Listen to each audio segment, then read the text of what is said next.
my eye. Through the mist, my surprise shone light from distant northern skies.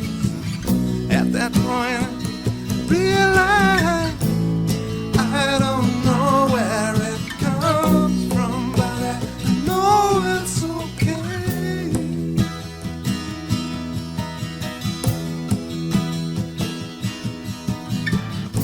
If this is all an illusion, then I'm willing to play.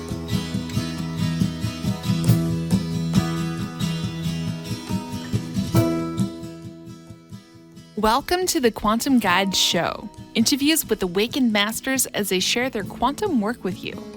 The Quantum Guide Show is produced by Karen Holton, creator of the 9 Steps to Quantum Health Transformation, a free 9-step online course to give you the tips and resources you need to thrive. Karen lost and continues to keep off 178 pounds of surplus body weight as she made her dreams come true. Whether you are awakening to the ascension process or simply want a wiser, more efficient lifestyle, this program is for you. No strings attached. The Quantum Guide Show is brought to you in part by Zendome's Orgonite, Karen's unique brand of orgone generators, ethically sourced, handmade, and double charged for maximum effect. Find out how orgone generators work and what they can do for you. Don't be fooled by imitations. Check out Karen's current selection, only available from her website, KarenHoltonHealthCoach.com, and on Facebook, facebook.com/Quantum Health Transformation. Enjoy the show. Welcome back to the Quantum Guide Show. Today, my special guest is Barry Littleton. Barry was born somewhat awake with fragmented past life memories and began having paranormal experiences at a very young age. These experiences included telepathic awareness, sometimes seeing or feeling the presence of ghosts and various other inorganic beings. Some of these encounters and the entities themselves had a distinct extraterrestrial origin. These unusual encounters led him to become a lifetime researcher as he continues his exploration into both the metaphysical and paranormal fields. Barry's education includes majoring in psychology, sociology, and ethnic studies from Wichita State University, and for the last 22 years, he has worked with at-risk youth and juvenile offenders through utilizing the cognitive behavioral approach. In 2010, Barry had a near-terminal car accident where he sustained 4 catastrophic traumatic brain injuries, also known as TBI, along with a very definite near-death experience. This event was life-changing, and it was predicted that his condition would remain in a near-vegetable state. But it was his ability to cognitively survive this catastrophic event that spurred him to come forward and contact and paranormal experiences.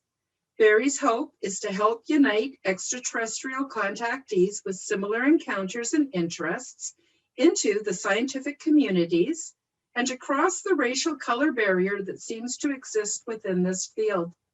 Since coming forward, Barry has had the pleasure of meeting awakened people from across the globe, which has been a really amazing experience. Welcome, Barry. How are you doing today? I'm good. Thank you very much. That's a beautiful introduction, and I appreciate you having me on your show. Thank you very much. So I appreciate that. It's absolutely my pleasure. I have seen you on several other shows, and I went, oh, wow, I'm hoping Barry would love to be on my show. So thank you for being here. Oh, thank you very much. I'm wondering if we could start out with you sharing your very first ET contact experience from when you were a child, because everything seems to have grown from there. And I think the viewers would appreciate hearing about that. You know, it started, I would, wake up at night and not be at home, be in some sort of seemed like a school to me, a room, and the room was this, it's like a grayish room, but there's a table in the middle of this room, like with these things on it, a magnet, like these balls, magnetic balls, a feather, a bowl of water, And what you have to do is start doing things with your mind. First, you have to like start moving the feather. Then you have to move the water. Then you have to try to levitate these spears. And I kept waking up in this school. I've heard it called since some other contactees call it the mystery school. The interesting thing is I was aware of some type of a presence of like a teacher there, but could not see them. They were beyond my visual perception. So that was the first way that my encounters really kind of started. And then I started having visits from it. A kid, I thought he was a kid, that was coming and like playing with me sometimes. And then he would have to leave when, you know, I was always being supervised. So when the supervision got too close, he would have to suddenly take off and leave. But I was very young. He would just come and play with me, but he was a telepath. And, you know, at the time, I think so many of us have the ability of telepathy, but when we're younger, we don't understand not everybody can do it. You know, but he could. So realize, you know, those people that can, it kind of comes through in a weird way, but he was a very strong telepath. And later on, to cut it short, I had an experience when I was in the 6th grade. I woke up on board this ship, and this individual was on this craft, and he was floating over the deck plates. And this was an experience in which I saw him in a different, okay, so when I was a kid, and he's hanging out, like coming into my neighborhood, or he came on my playground once, he had these, these kind of like, I can only say the glasses are like kitty cats that from the 60s. They kind of look like that with they're a bit weird, you know, they look like the triangles. Those kind of big with like a ball cap that was kind of too big. And the way he had this Schwinn bike he was riding. And, you know, he looked odd. And now that I look back on it, it's like a person that kind of they think they look hip when they don't, because they're not really around people that much. You know what I mean? Anyway, when I go and fast forwarding to this next experience that I call the acid rain experience, I see him floating on these deck plates, and he's telepathically communicating with me about what I'm seeing. And I have a lot of questions, and he's begun answering a lot of my questions. It's a different type of telepathy. He's answering my questions before I can ask them. Like when I saw him on the playground, and when he's helping me build these dams in front of my house, it wasn't the same thing. It wasn't that type of telepathy. It's more like we would associate it now, telepictures and emotions. But when on this craft, he was, first he's in this uniform that made him seem completely different. He looked to be insectoid. And I think this says something about what these beings can do consciously to our optic nerves, and how they can change certain things and make us perceive things that aren't exactly there or exactly correct. Same thing that can be done in hypnosis. You get a good hypnotist, take people down into theta, you wake them up, they think you're Magic Johnson, they won't be able to see you know what I mean? You can do that. So it's the same type of a conscious thing, I think, but from a higher being, higher vibrational. I think it's more optical than just voice and things we're associating with normal hypnosis that throws us into the alpha state or the theta state, things like that. Anyway, but I noticed him looking like this insectoid, and he felt very ancient. Okay, and so that was something that happened, and that experience itself. I wake up on this craft, and it's this screen, like a big screen. I can see these other ships out there. I assume they must look similar to the one I'm on, I guess, but they're look like it's a mountain, like a Rocky Mountain or Himalayan pass with just a snow-covered cascade. And these other ships are sucking up, looks like clouds underneath them. And it looks very odd. The weird light is coming off them also. And I'm being told that my friend over here, he's saying that real quick in my mind, the acid rain is very bad for your planet. We're trying to reverse it, but we're having problems with that, and the microwaves and the microwaves and metals in your atmosphere is dangerous also. For them especially, I take it. The reason why some of them don't come out of these crafts. And, so that later on, but automatically I'm almost trying, but he's telling me things more because I'm already starting to doubt, like acid rain. What is that? I'm in the 6th grade. I never heard of that. So there's always the question, could I be deceived? Am I being deceived? I'm sorry, you're in the presence of a non-human. It's amazing and all that. And there's certain vibration they put off, the ones I've been around it's a very loving vibration that puts your fear at ease to a degree, but still you're in the presence of something that is, you don't have a full frame of reference for. So you're just tripping out, you know, and you're getting overwhelmed by telethought and emotions at the same time before you can form your questions. It's somewhat disconcerting. And I'll say this too, just throw this on. The craft I've been on are the physical experiences, there's a dizziness that goes with it, that they've termed to me temporal aphasia. And I think it's because the outside and inside of this craft are not in the same dimension. Anyway, back to the acid rain thing. Anyway, he's saying that the acid rain is bad for our planet, and I'm getting this information. Now, fast forwarded about a week, I was in the 6th grade, and my teacher, Miss Crow, good teacher, she had us look at this thing, read this thing once a week called, or once a month, however it was, the Scholastic News, once a week, I think it was. And every Friday, one of us had to get up there and read like the main article. And I got chosen this time. Oh, nightmare, of course. But I got up there, and the main article I had to read, it's unforgettable, is because it was the Statue of Liberty on the front of this. And the article was about the Statue of Liberty was under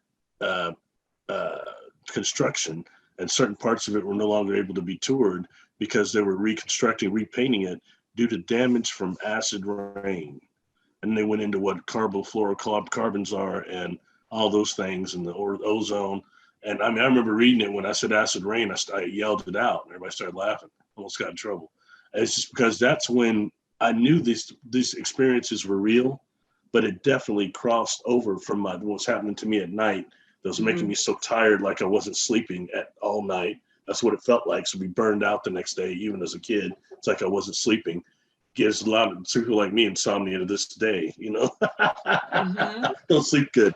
But anyway, so that's when these things crossed over from what was definitely this heightened awareness, this thing I couldn't prove, to reality, you know. So anyway, just that's kind of in jest what happened. You know, I had some other things happen when I was a child also, like the first UFO I saw with my mother, and that's something I had forgotten going on time. And I remember her telling me when I was nearly 30, you know, we were talking, and she's, you remember that UFO we saw? And I was come to term with most of my experiences, and I was like, what? She said, remember that UFO we saw at such and such? And I can remember all the things surrounding the incident, but she had to really trigger my memory for this. And I started realizing then when you deal with some of these entities, especially the ones that are higher beings, they have the ability to actually bilocate us. And when I say that, bilocate our dream body, our astral body from our physical body. So that is something that, about the contact phenomenon, I think that is not expressed enough, you know, because when you start dealing with beings that are from a different dimension, a different vibration, the easiest way to deal with them are ways that do not conform to the physical parameters of this world, this universe. That's the astral, that's the dream. And the people I've seen having experiences in that look rather transparent. And the one or two experiences I've seen that, you know what? They're not sick like I am. They're not holding their stomach. They're not about to fall over, lose their cookies. You know, I didn't like merry-go-rounds when I was young. I very much know why. It feels a lot like that. Being on a merry-go-round too long and being pulled down, or maybe, you know, seasick, maybe a little worse than that. And the longer you're exposed to this environment, the more deleterious effects start affecting your cognitive abilities. Yeah, so eventually it will actually erode the experience itself, because I think it's hard for them to hold the vibration, for them to hold the density, you know? And, you know, because something like, another example, and I'll shut up, so I know where you want this to go, but it's all good. An acid rain experience, you know, the first things I'm trying to think is, well, where are you from? What the hell do you want? Those are the two things. Of where are you from is the main thing. And he's automatically telling me before I can formulate this, you won't understand. And at the time, due to these experiences, I like science fiction. I like science. So I was watching things like Star Trek, Doctor Who, reading a lot of books. I thought I was heavy, you know. So I said, no, lay it on me. You know, I tell me. And he's saying, go 900 million light years out beyond the space-time continuum. Okay, he was right. I didn't know what that meant. Not fully. So then he's telling me other things. He says, yeah, next is, since you won't understand that. I mean, this comes in at once. Is next is go to the third and fourth planets outside of Pluto. Those are jumping off points for your solar system because they have problems with the density. They're telling me about the density of this solar system in particular and how they can get trapped here. So I think it says something about where we're at as far as what kind of solar system is this? Anyway, but you know, I immediately was in doubt because there were no planets outside of Pluto. And he's telling me you don't understand because you haven't found them yet or something like that. Yeah, right. But I mean, that's beyond what you're experiencing technological wise and the environment itself feeling odd.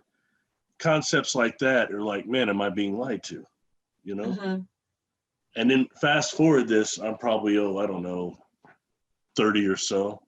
They discovered these things called trans-Neptunian objects. And the trans-Neptunian objects are another Kuiper belt outside of Pluto. And they found these other planetoids out there that several of them have names. They're huge. They're almost the size of Pluto. And when I start seeing this, I was like, oh my God. To the point to where they're thinking that actually these things are orbiting around possibly a brown dwarf. And we're in a binary star system. So, I mean, that's when it starts getting really heavy. And this is something this entity was telling me then. That's been, I mean, my Lord, that's been, you know, 30 some years ago. So so that's just one thing there where it cross references over. And what I want to say before I shut up is that I'm not the only person that stuff like this happened. Year one, there's so many of us that are contactees or experiencers. After what I had my first adult onset experience, what I saw these craft doing and what I saw, I was convinced that probably 70% of our population was in some type of contact and is probably unaware of it. And since coming forward, the amount of people I've been able to talk to, I think is probably higher, like 85%. I would agree with you. Yeah, I would agree. And the thing that's interesting about this is it's positive contact. I'll make it clear, I've never been part of the military.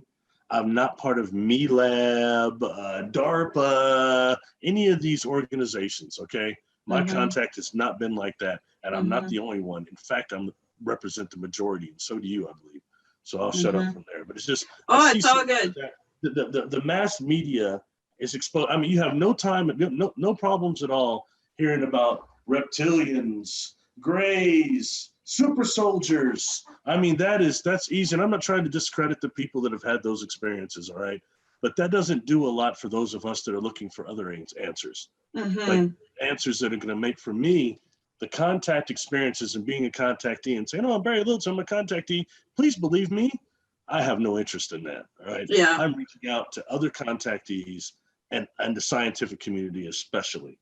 Because for me, this is happening to us for a reason that is to affect our daily lives. And if the contact scenario doesn't affect our daily lives and help us transition into this type 1 civilization, we're according to Michiko Kaku, or I could say his name hardly, they all are saying that we're turning into a type 1 civilization, which is cool, means we'll start using the parent star as our prime power source instead of fossil fuels that are destroying our sphere.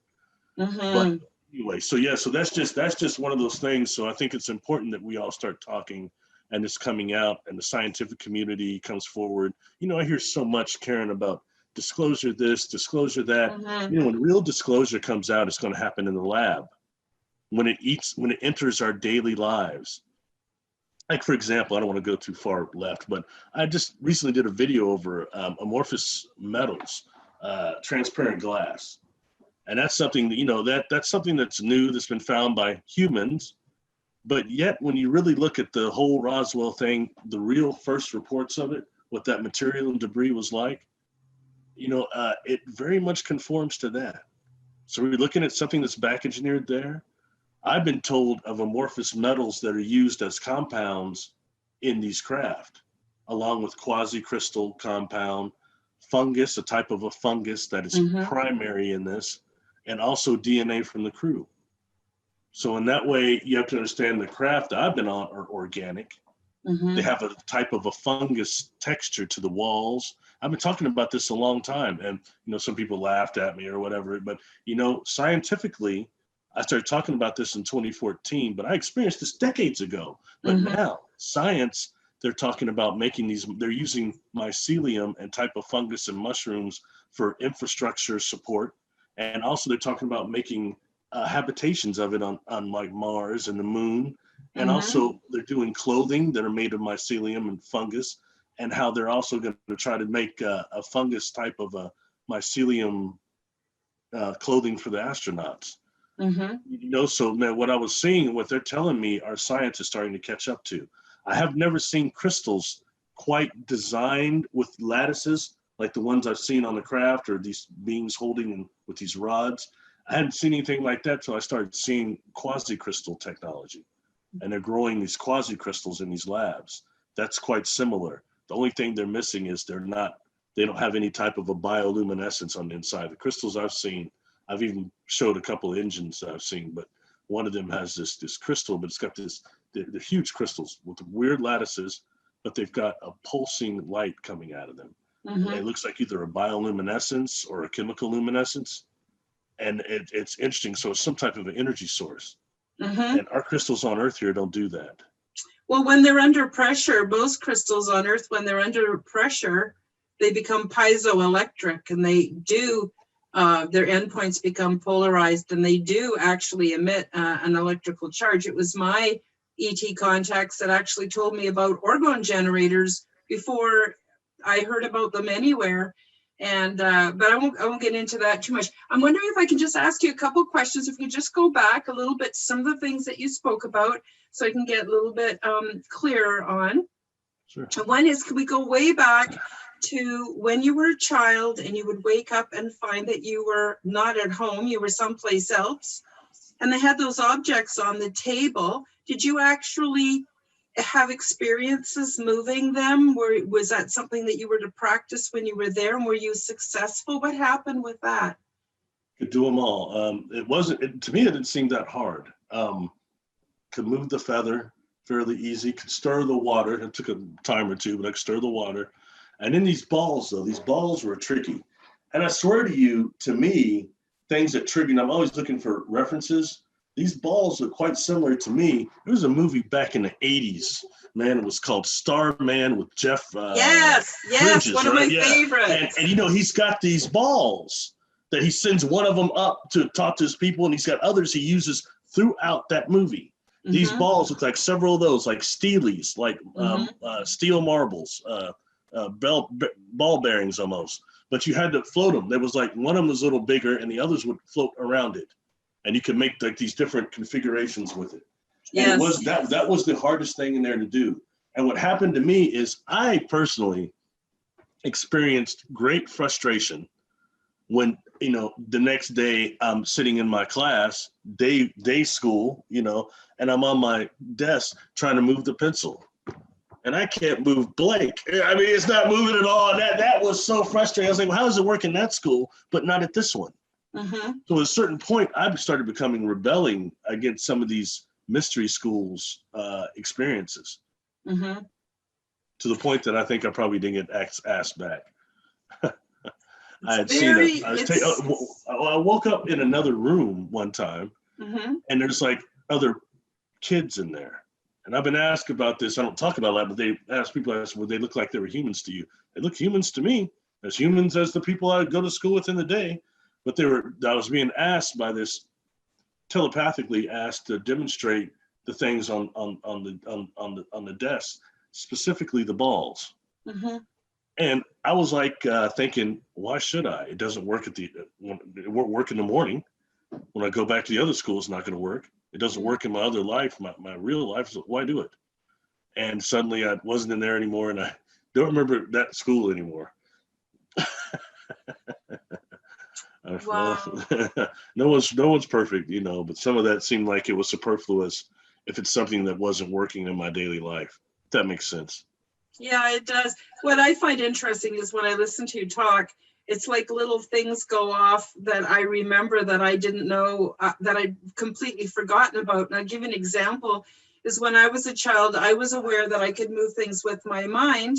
And yet, when I actually tried doing it, it was a lot harder than what I knew it was supposed to be, if that makes sense. And so I think probably I had experiences from childhood that I don't necessarily remember. And another thing I want to talk to you about is this temporal aphasia. Is that what you call it? Temporal aphasia? When you get sick? Because what I have noticed is sometimes I'm in contact with my ET friends without us being on a ship or me going anywhere else. I'm just linked up. I can't explain it. And but sometimes when that is happening quite a bit for me, I experience what I'm going to loosely call vertigo. And things are spinning, and I may have 3 or 4 days of that where I'm sick to my stomach. I feel like, you know, when you were saying on one of those not the merry-go-round, but you know, those things where you get on, the kids push you and you go around really fast. Very much like that. And it's actually, since my connections have grown stronger in my senior years, that experience is also happening to me. So I never connected it until I heard you talk about it. You're the only other person I've heard talk about it.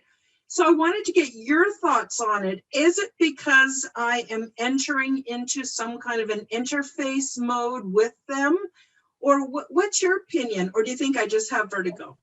No, I think it's temporal aphasia. One, I would ask this question. Something else about the craft I've been on, especially the ones when I was my adult onset experiences.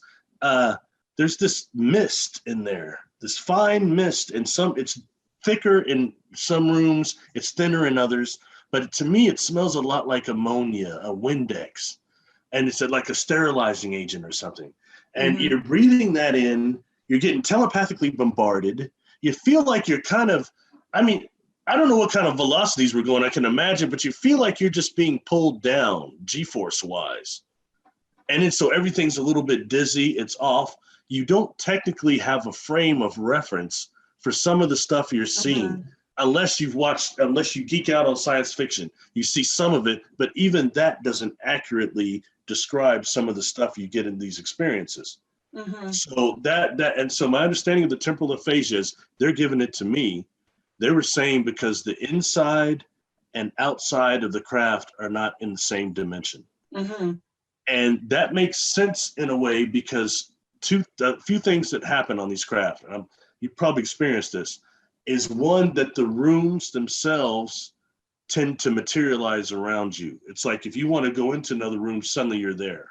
It's something very odd about the geometrical spacing, interspatial geometry they're using. I don't understand. I always enjoyed things like, Doctor Who. And Doctor Who, there's a TARDIS is bigger on the inside. So the big joke, oh, it's transcendental. People laugh about it. But is that really a joke? That came from somewhere. Because, I am like this first craft that I saw on my adult onset experiences. I saw this thing before I was on board it. I saw it. And this thing looked like it was maybe, I don't know, somewhere between 150, 200 feet, maybe 150, not that big, a little big, not huge, But when I get in there and pulled in by this blue beam, the first room I'm in, I describe it as a cargo bay, is the way it looked at, with the power source in this huge black box that's sitting at a 90-degree angle. I think it's 90-degree angle. When I look up at it, when I get over there and look up at it, it makes me really sick. That's the first time I started experiencing the temporal aphasia. And I know now, because these engines are actually, that compound I described, these craft are actually grown. They're grown in space around a micro wormhole or a mako, a fissure like that. So actually the engine itself is temporally displaced. So being near it in a 3-dimensional body like this generated that type of sickness again. And that's when it started. So I think that's what it is. And being the fact that you're out of your vibration so much, I think it's hard for them to stay with the density so we can have these experiences. They're meeting us halfway. But I was younger. I was in pretty good shape back then. But that temporal aphasia, it's really deteriorating. And eventually that leads me to believe these beings, you can survive with them that long. it just doesn't work like that. I hate to say that, you know, I mean, you'd have to be beyond Carl Lewis or somebody to anyway, but just being that the longer you're exposed to this temporal differential, this temporal distortion, the more aphasia you get, the more debilitating it is to your cognitive abilities. And that becomes a real problem when you're getting knowledge and information in the stream from these beings. And something else I also want to throw this in here. Why not? All right, because I've been trying to describe this to people, but it's hard. And the one thing is, on my experiences, I've never been but one time anything I would say like an experiment, but it wasn't like I was being, it was, you know, it was different. It was an awakening of some type, a healing of some type. But I've never had any sexual connotations. I've never been assaulted. I've never been accosted on any of my experiences. They've not been like that. But one thing is, on this craft, in my adult onset experience, I can just walk around. No one's, in any of these experiences, I'm just able to walk around. But, you know, when I was, after the acid rain experience, I was like, oh, next time this happens, I'm going to grab some technology. I'll grab something I see and I'll prove it, you know. But in reality, after that, my experiences stopped from about the ages of 13 to about 17 and a half.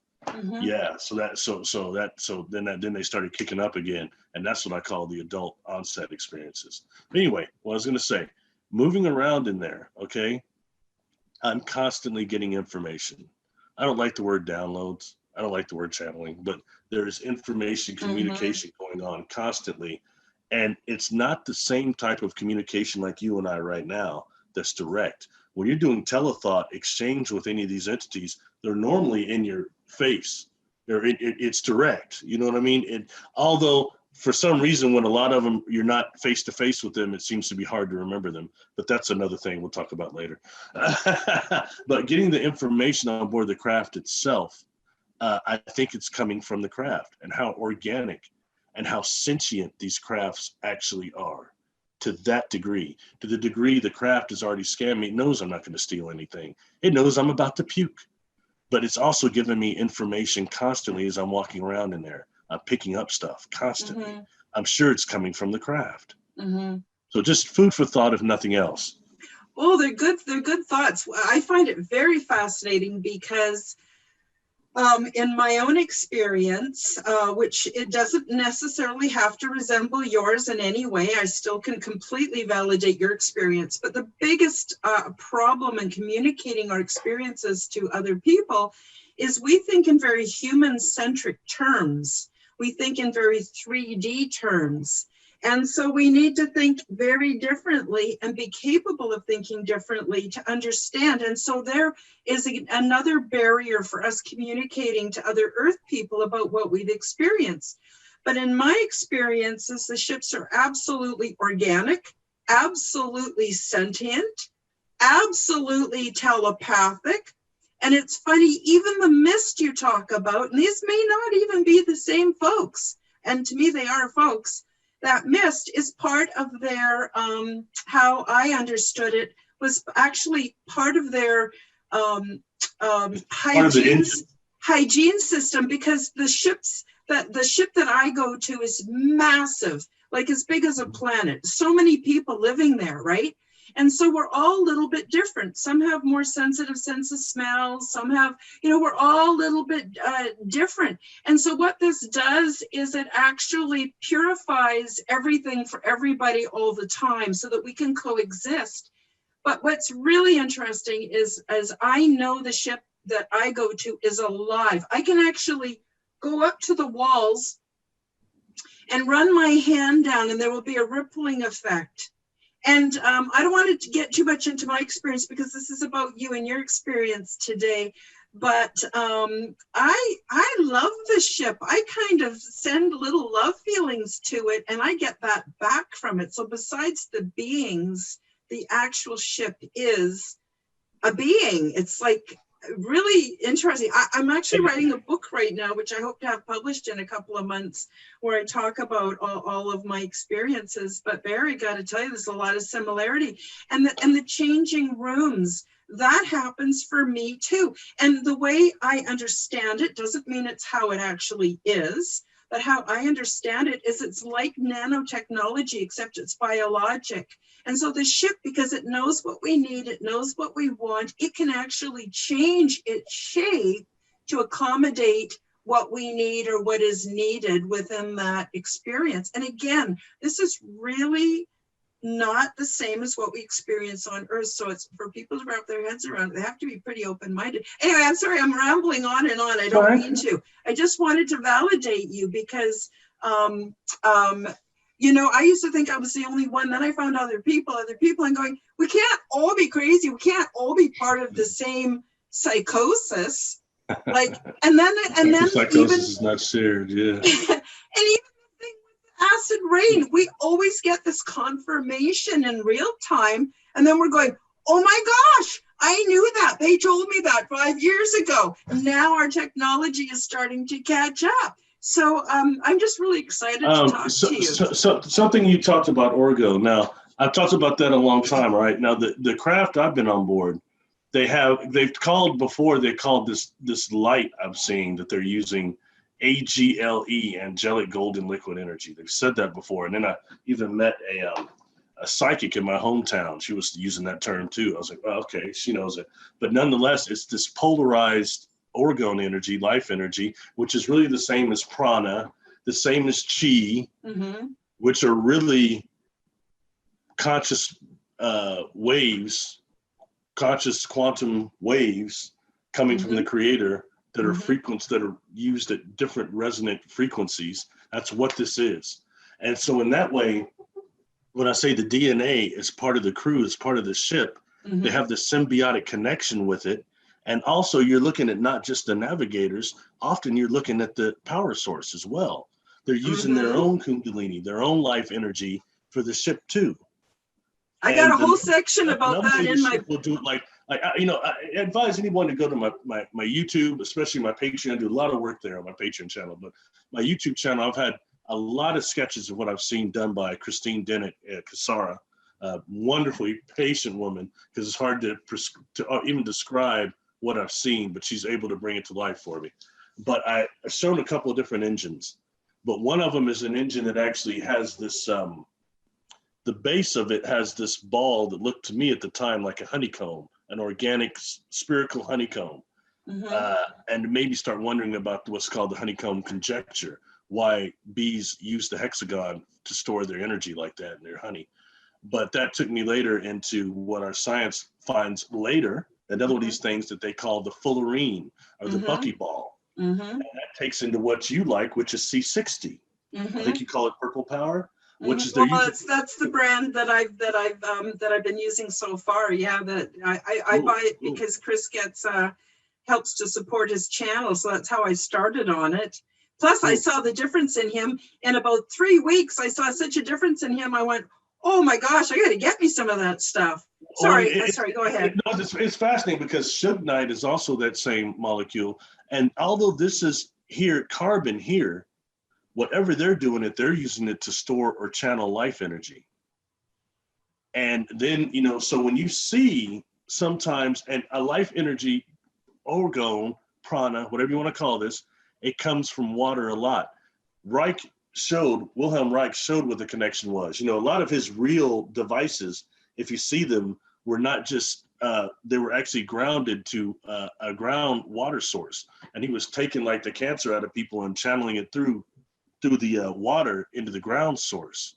Very simplistic, but yet fascinating. All right. Now, so when you see a USO, sometimes you identify submerging object, but they'll be looking like that over the water with that twist. And what they're doing is pulling that life energy up, processing it through the system. And my understanding is there's a byproduct that comes from that is this mist that sometimes you see on the craft. So it's not just a sterilizing, but I think that's part of the byproduct, but also they use that mist and discharge it as cloaking. Like this, they look like lenticular clouds and things like that. So whenever someone sees a cloud, like a cloud with especially a cumulus cloud or something like that, or not quite a nimbus, but clouds like that have Rainbow band in it. Excuse me, rainbow band. Sorry, getting all excited. Okay. Anyway, when you when you see that in one of these clouds, that is another byproduct that this conversion system of the engine does. So sometimes if you're somebody that can actually start wiping clouds away from your eyes and dissipate them with your eyes, watch a ship go outside of it. It's very interesting. So that, it's one other thing, but that goes back to the life energy factor. So how the life energy can be gotten from water, or it can be gotten from the crew. That's a very important. And before I shut up, I'll throw this in too. I mentioned that there is a fungus component. And you talked about touching the walls. Yes. When I've touched the walls, they seem like, around where I live, they call these things toadstools type of mushrooms, but this is a slightly harder consistency than a mushroom or than a toadstool. It's got a harder consistency, but it feels very organic like that. The same type of material, So when dealing with this and the organic nature of the craft, we have to realize that symbiotically, when these craft come to the earth, a lot of them, they're using the tree system here to communicate. It takes the whole avatar idea to a different level. But they're actually using the trees. And not just that, when you see craft going into what they're saying, they're going into bases, going into the ground. Necessarily, we're so tripped out on the thought of bases, and also Admiral Byrd, when thinking about the inner earth, we need to broaden our perspectives and the modality to what has science really shown about the interior of the earth. There's a thing called the deep biosphere. The deep biosphere contains like 95% of Earth's bacteria that is undiscovered. Right. So if you have a craft that is going into the deep biosphere organically to communicate, this needs to be taken seriously. See, but I find it interesting because when you go around a lot of these New Age circles or UFO circles or contactee circles, they're not talking about this. They're either not getting this information, but they're good to talk about some reptilians, good to talk about some grays. Things that don't really affect you. I've never had any experience with grays or reptilians or Anunnaki or none of the stuff. Mine is more, I gotta say, more in the spiritual realms and a lot farther away. So when people ask me, because I've had experience, what about this, that, and the other? I don't know. I don't know what they're called. I don't know anything about we're not talking about much. When these beings finally gave me a name, I was 36 years old. When I finally got a name, I've been asking for years, and I don't get names. They don't give me names. I don't have any names either. At all. Very few of them. I had like 3 beings that have given me names. But otherwise, I mean, it's not like they finally gave me this name. I'm walking out. I'm doing this nightly walk. I survived these brain injuries. I was doing my morning walk, and I get this information comes in. I mean, so strong. Extragalactic, interdimensional, cooperative alliance. And when I got that name, I stopped walking. I started kind of breathing heavy, and I didn't just think it. I said out loud, "Are you effing kidding me? Am I supposed to tell people that? That is worse than the Ashtar Command. That's worse than the Galactic Federation. I'm gonna look like an idiot." Yeah. I'm sorry, I'm not laughing at you. I'm just laughing because Chris had the same thing happening to him. I try to keep it real to a degree. I was like, what the heck? Are you kidding me? But then they come through really strong, and it was not a joke. I mean, I could really feel it. And they're giving emphasis on the cooperative, saying that they run from the micro to the macro. And when I start really thinking about that and what I've seen and what I've dealt with, I get it. Like the very example, what we're talking about, some of this technology, we're dealing with things that are coming from not just even different dimensions, different universes. And we start looking at that really quantum physically, everything here on this universe is based on the spin. So everything has a spin on it, our atoms, all the way to the way galaxies are formed, to the way this universe is formed, spherical. What happens when you go into the other ways, the other geometries, such as amorphous, such as pyramid, such as cubicle? Cubicles are big ones. I see these cubes on these ships all the time. They've told me what they are, but I think it's even a little more than that. You see something that comes from a different universe. and you're seeing a cube that's able to hold that life energy and be transported from that dimension to this one, and therefore the ship is built around it. This is real. That's where this stuff comes at, not just, you know, the things that are, as you say, the nut and bolts. That's not where this is at, and that's not where our science is going to go for us to go into real exploration. You know, I used to look around to see somebody's got to know these craft are organic. They're fungus to a degree. And as close as I could get was like Rupert Sheldrake and Terrence McKenna. They weren't quite saying that. They were just saying they thought that spores, especially for them psilocybin spores, could endure solar radiation and were interstellar probes, which that holds up scientifically. Anyway, I'll be quiet about that. These are just concepts I want to throw out because you threw out the word orgone, and my understanding that the box that the one engine that had the fullerene that looks similar to C60, it's generating this light. It's got these rings going around it, and it's generating this light that's going up. This thing is like one of the ships you just described. It's like a skyscraper building, a huge building, and it goes up into the top of this.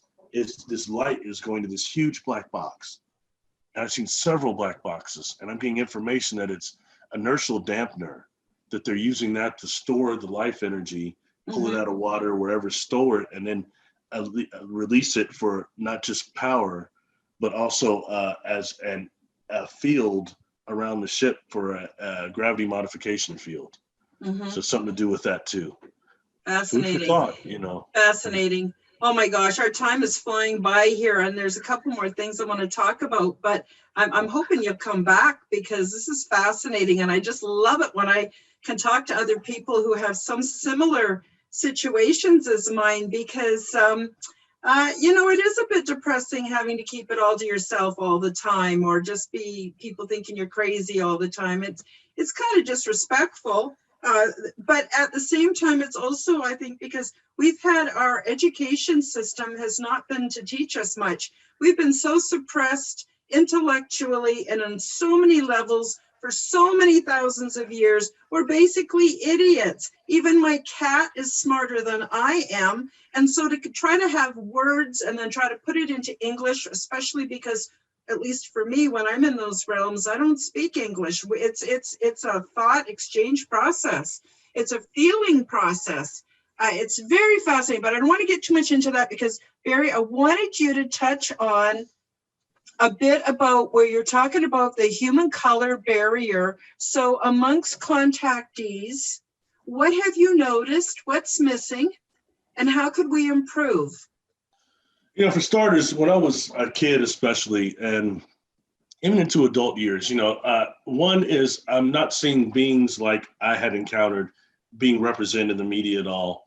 And chiefly, there are no beings that look like me. They all look like Fabio. I crack jokes about that a little, or maybe Christy Brinkley in the Red Ferrari Lampoon. You know, one of those two, but they all always were represented looking like that. So the fact that I could, outside of Barney Hill, I could find very few brothers, black men especially, that were in any of this as contactees. That was very distressing. That was very distressing. Is it cultural that they're not talking about it? Because I can't believe, really, especially with the diversity I have seen in skin tones and things like that, off-world, I can't believe that only white people are having these experiences. To me, there's something wrong with that right there. Oh, so definitely not. Why do you think, what's the problem that we're not hearing more from humanity? One is the simple auto-suggestion of religion and demonic. That stops cultures across the board from talking about this. Yeah.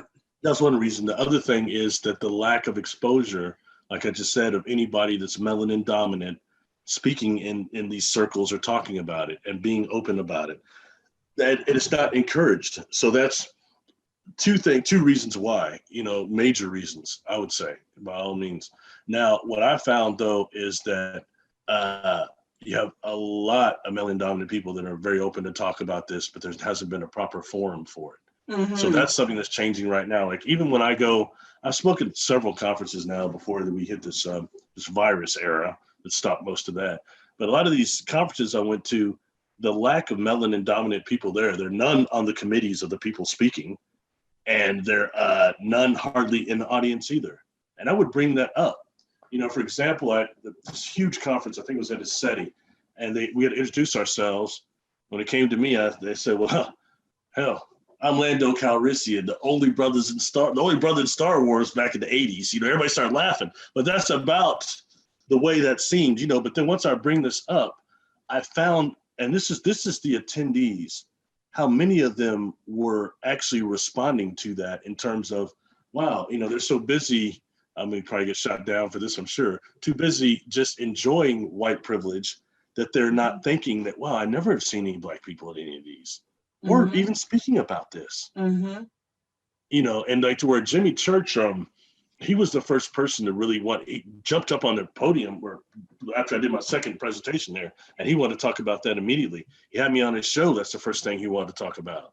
And he said about one of his producers, he said, I'm pretty sure he's a contactee and he's melanin dominant. He won't talk about it. I said, yeah, you know, so we talked about that. And when I come out of the office, I was still on the SETI property at that time. I come out of their office, he was gone, but I was still there. And I come out and the people there, several of them, it was a great interview, Barry, great interview, but a little upset with Jimmy. So, about what? He's going to the race thing, talking about the race thing. Well, you know, maybe it needs to be talked about. I said, whoa, is that what you heard all 2 minutes of that 2-hour interview? But, you know, it's just that type of the thing. But I can say this too, without harping on it, now that it's being addressed by several of us, I'm seeing it change. The last conferences I went to, I've been to 2 now that were melanin dominant contactee conferences. But even the other ones that weren't that, I'm seeing a more diverse crowd now. Wonderful. You know, not really amongst the speakers very much, but amongst the crowd themselves, the attendees. And I'll tell you, those conferences, it's really about the attendees. Most of them should be up there talking before me or whoever, and they're looking for answers. And it's a shame that they're so expensive that most of the world can't get to those. You know what I mean? So anyway, I'll shut up. Hopefully I addressed that a little bit. And that's what I want to say, just the amount of response that I got at a lot of people, you know, wanting to even talk about Black extraterrestrials and things like that.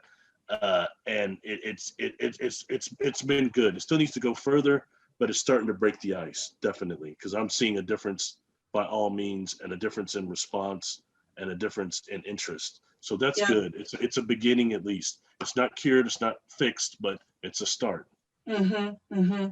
Yeah, that's wonderful. And I got to tell you, the off-world beings that I have met, they're not a homogenous group. Many of them have been born and raised on the ships. They serve the purpose as a planet would for them.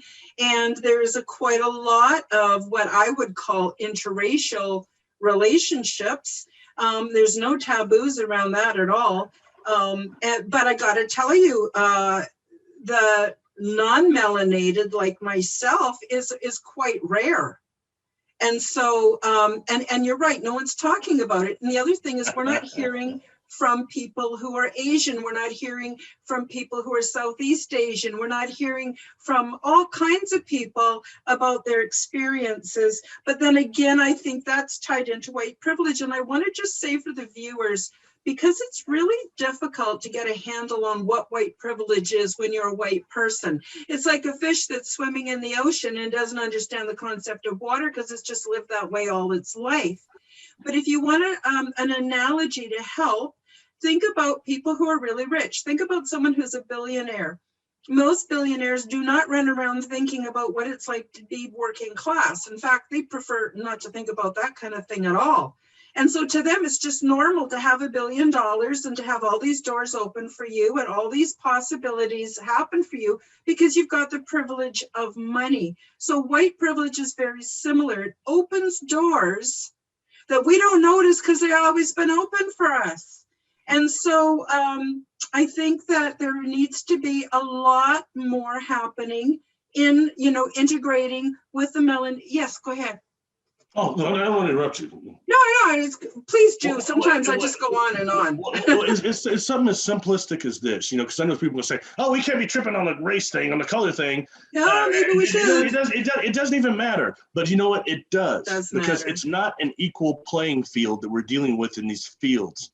ufology and New Age, it's not an equal playing field. That has to change, all right? Yes. Like, I give you an example, all right? It comes out that several Aboriginal elders have come forward with relics, and I think the Strong brothers at Australia are talking about this quite a bit, that these relics show, and you got the storytellers saying, well, we come from the Pleiades, and we're made in the Pleiades image. And the Pleiadians here are black, obviously. They look like them. Aborigines are quite dark, so they're melanin dominant. But we never hear that.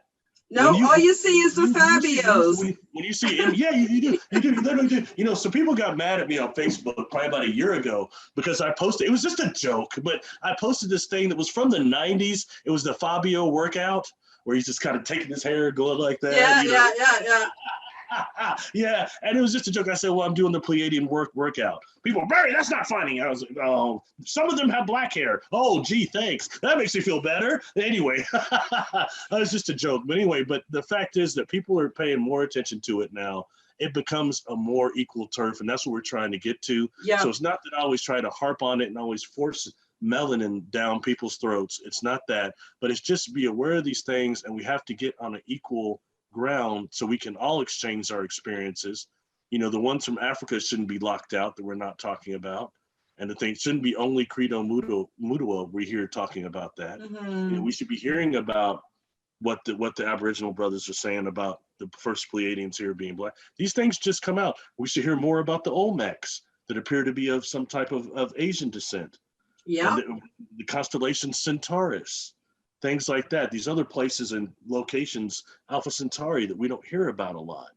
You know what I mean? That's just things like that will change a little bit. And that way I really respect the work that like Ray Hernandez is doing with the Conscious Modalities Institute. Used to be called FREE, but they're doing just general research of all countries, and they're doing all encompassing contactee research. And that's important.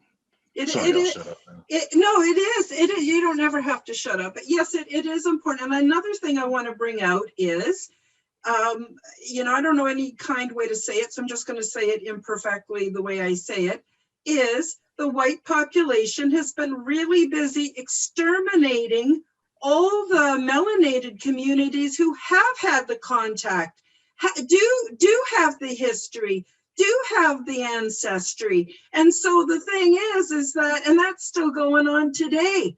And I don't want to get too political, but a lot has to change before the playing field gets leveled. But I got some really good news for you, Barry. I met a friend.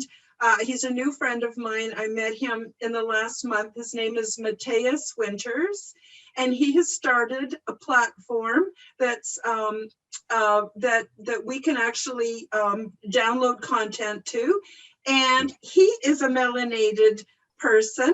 And he started this whole exopolitical platform, and he obviously he puts up with me, but he's a wonderful, beautiful man, and he's going to be making some progress. So if you want, I could always give you his contact information. He was on the last show I did, Quantum Guide Show, or the one before. You can find it in the playlist too.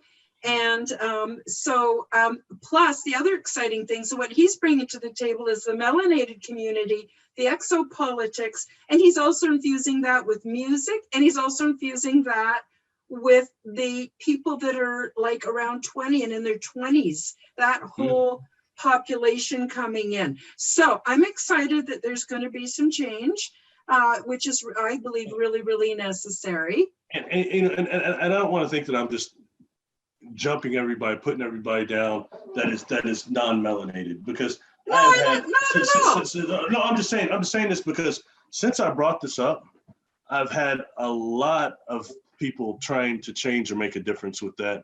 More of a response than I thought I would get that wasn't all negative. Got that too, of course, mostly, but there's another faction of people, and then all of a sudden I start seeing things start changing at the conference. Somebody I saw there last year, they're bringing, a friend of theirs, and they're an ethnic person, maybe not even necessarily melanin dominant, but ethnic, and that's cool. Say, oh, this is who I want you to meet, or something like that. Like, wow. And so you start seeing the numbers change, and that's important, just for exchanging information, if nothing else. It's like, heck, I got a degree in multicultural studies. It's like, I found out a long time ago, if you want to learn something about another culture, the easiest way man, share some food. Yeah. Oh, yeah. Anyway, but yeah, so it's you know, I had to get past the point, Karen, that when people ask me, first is I have to say, well, most of my encounters, they're all non-humanoids. Heck, some of them are non-corporeal, non-physical. So I gotta, you know, we're way behind here. You know Way what I mean? You're on behind. board of a craft. I can describe a craft like I've seen morph in the sky and what's like to be on board it, and what it's like to encounter the part of the crew that are actually multi-dimensional and non-physical. It's different than what you think. It's not like Star Trek. It's not Sulu there, Spock there. It's a total different configuration on board this craft. Yeah. You know, so it's stuff like that, but we have to be able to free our minds to be able to have a wide enough frame of reference to process the information we're getting in these encounters. Because for the most part, they don't last that long, but they're bending the space-time continuum, so whatever. Wonderful, wonderful. Wow, Barry, this has been just a great discussion. Thank you so much for your honesty and for everything. I'm wondering though, before we go, I'm going to have your links posted in the description box below, but do you want to share any closing comments, observations, things you want to share? And also, where can people reach you? That would be great. First, thank you. Thank you for addressing the melanin dominant, the melanin, that topic. That's important. So thank you for that. I can be reached. I've got a website, barrylittleton.com, but that's always up and coming. It's not really designed that good, but it's got links to my social media. I do a lot of stuff on YouTube, but on Patreon, I do the most, but I've got probably almost 300 videos on YouTube also. And I show a lot of if you go into the playlist of YouTube and actually look at those videos, a lot of them won't show up except under the playlist. But I've showed a lot of the illustrations I've done from my personal encounters, the beings, and some of it is general metaphysical information. So that's where you can find a lot about me, is Patreon and YouTube.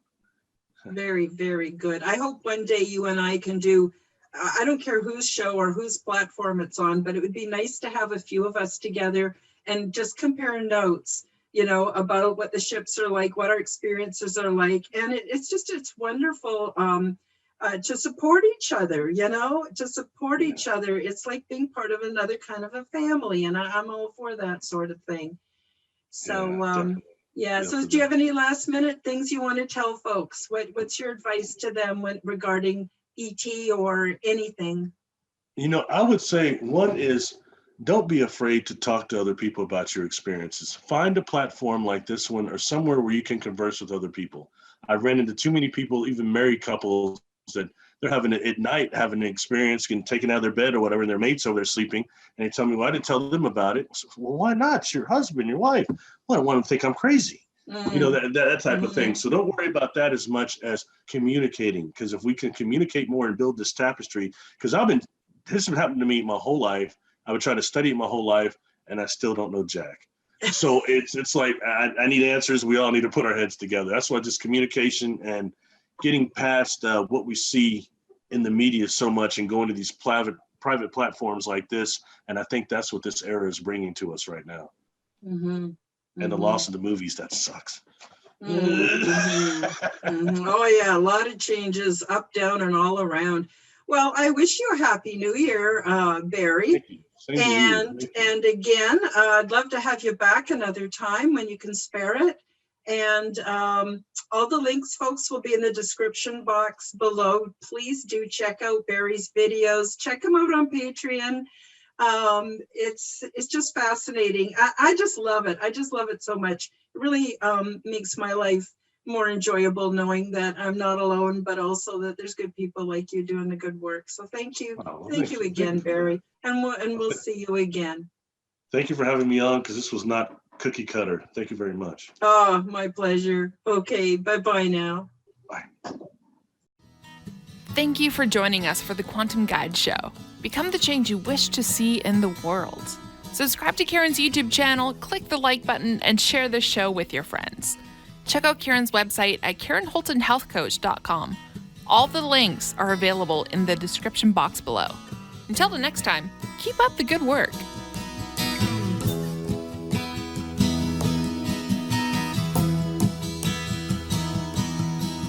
Surrendering to endless restlessness puts all my inner strife to rest.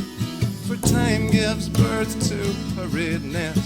It all makes sense, well, more or less. And the sages put me to their test.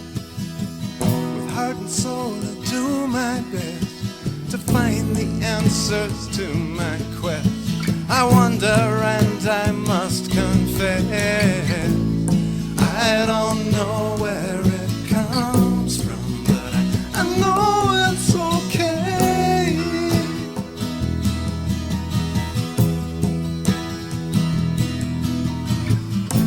If this is all an illusion, then I'm willing to play.